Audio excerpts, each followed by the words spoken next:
יום אחד בצהריים מתקשר אליי יהודי, והוא אומר לי, תשמע, אני רוצה לבקש ברכה מהרבי, לשאול את הרבי שאלה. נתתי לו את פרטי האימייל והפקס, אמרתי לו איך נהוג אצל חסידים שיושבים וכותבים מה הנוסח. כעבור כמה שעות הוא מתקשר אליי, ואני שומע שהוא מאוד נרגש. הוא אומר, כמו שאתה יודע, אני כבר אלמן.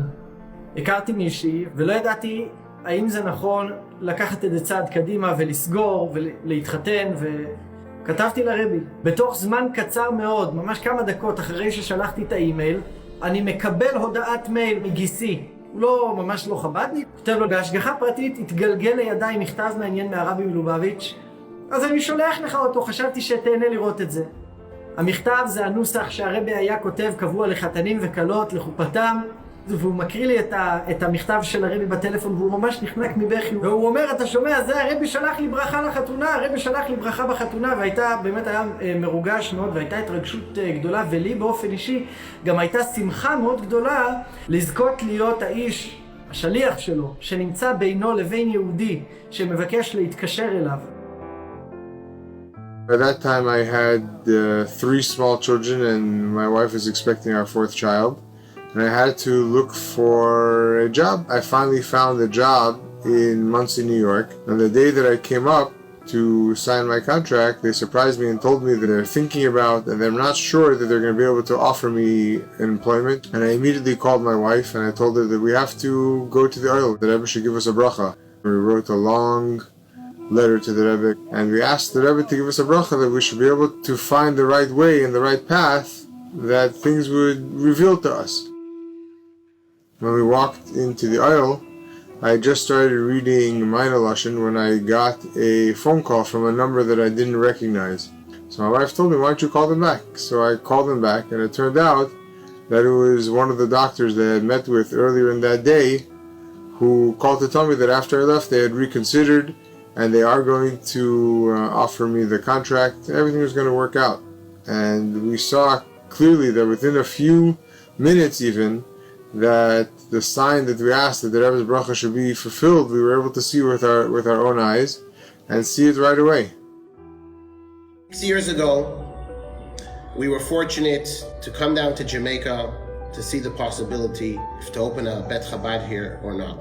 There was a Jew by the name of Rachamim Daweg. I gave him a call and I get an answer from his helper.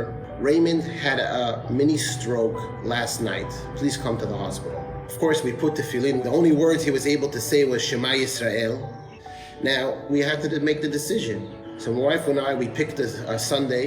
We wrote all our questions. That Sunday afternoon, I get an email. Raymond, unfortunately, passed away. We're arranging for his funeral to go from Jamaica to Israel. I was going to write if I should go to Israel for the funeral or not. I'm about to write, I'm standing in the video room, the Rebbe is speaking to someone. When you're going to go to Israel, don't forget to visit the Mekomot HaKdoshim, and you should have a safe trip. When he gave me the answer, I almost fainted. I didn't believe what's happening here. As the Levaya finished, the brother of Raymond, he says, listen to me very carefully. We are going to be your first supporters, and I'm giving you my brother's house until you find your own place to start from. The Rebbe sent us here for every Jew, for one Jew. לפני כשנה וחצי התבשרנו ברוך השם שאשתי בהיריון. ככל שההיריון התקדם, ככה הסתבר יותר ויותר שההיריון מאוד מסוכן ויכול אפילו לגרום לה לסכנת חיים. במשך כל ההיריון ראינו את הרבי פשוט צועד איתנו יד ביד, עוד יום ועוד יום ועוד יום. אשתי נכנסת לחדר לידה, לחדר ניתוח. אני רואה הרבה אנשים נכנסים, אני רואה שפרופסור בכיר יותר נכנס. אני שומע ברקע צריך להביא מנות דם. ואני מתחיל להבין שמשהו לא בסדר מסביב. הרופא פונה אליי והוא מסביר לי שאנחנו הגענו ל-worst case של הלידות, שכנראה קורטים את הרחם. ככה אני תוך כדי לחץ ותוך כדי תהילים כותב למשפיע שלי, לרב נחמיה וילהלם, אומר לי, תכתוב לרבה. מוציא את הסמארטפון, מתחיל לכתוב לרבה, ואז אני שולח לאוהל. באותו רגע, ממש באותו שנייה אפשר ממש לראות את זה. באותו שנייה רשום, הילדה בחוץ. ואז הילדה הקטנה הזאת יצאה. הרופא סיפר ש37 שנים הוא מנתח. הוא בחיים לא נתקל בנס כזה, שזה היה פשוט נס שהוא לא יודע להסביר. אנחנו נספר לה בעזרת השם שהיא תגדל, שהיא נס של הרבא, נס מהלך של הרבא. הריקותי לכם ברכה עד לי די. When we moved here, we started off, we moved into a small apartment. The plan was to be able to find some place to use for Chabad activities and as a Chabad center. And all of a sudden, a certain property popped up.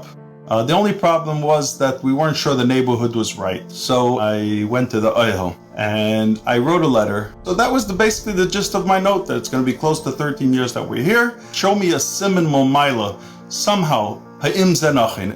From there, I went to the home of my parents on Eastern Parkway. We were eating dinner that night.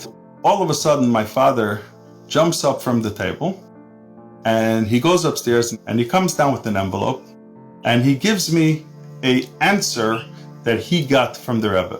My father, as masker of the Rebbe, didn't do anything without asking the Rebbe.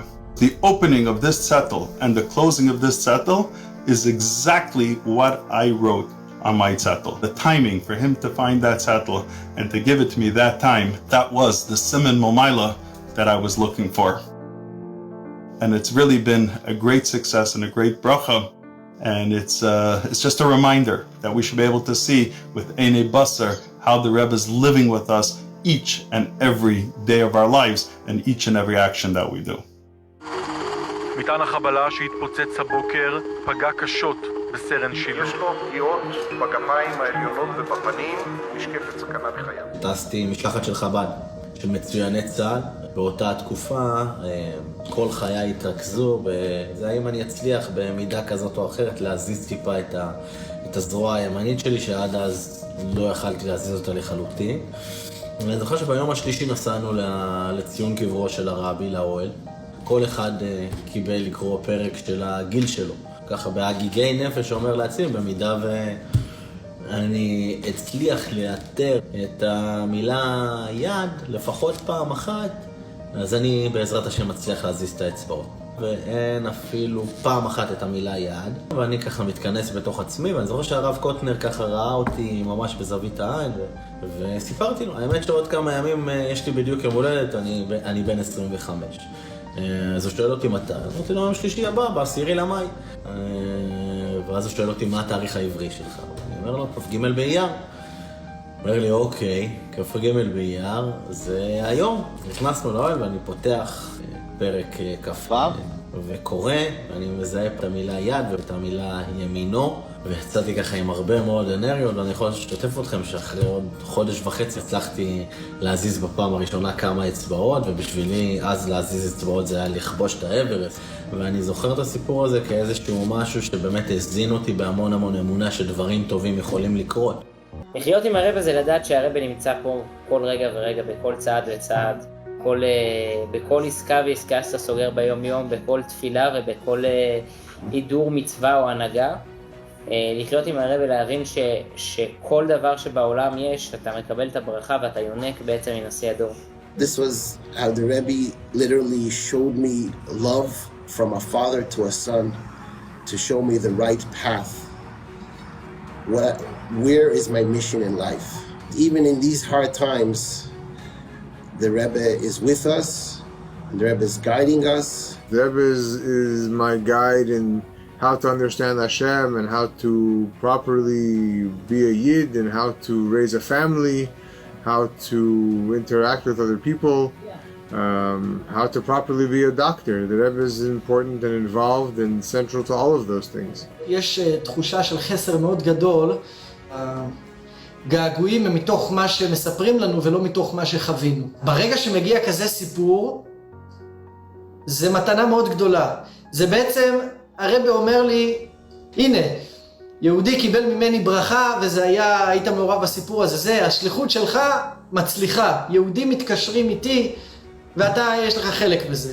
אמונה אמיתית ועמוקה בדרך ובמה שהרבי ציין, ומה שהרבי נתן לעולם כאור מאוד מאוד מאוד גדול של אהבת האדם. You know, you find yourself every single day living the whole purpose, because everything that we do is only with the Rebbe's kaiches, and everything we do is only because of the Rebbe's brachas.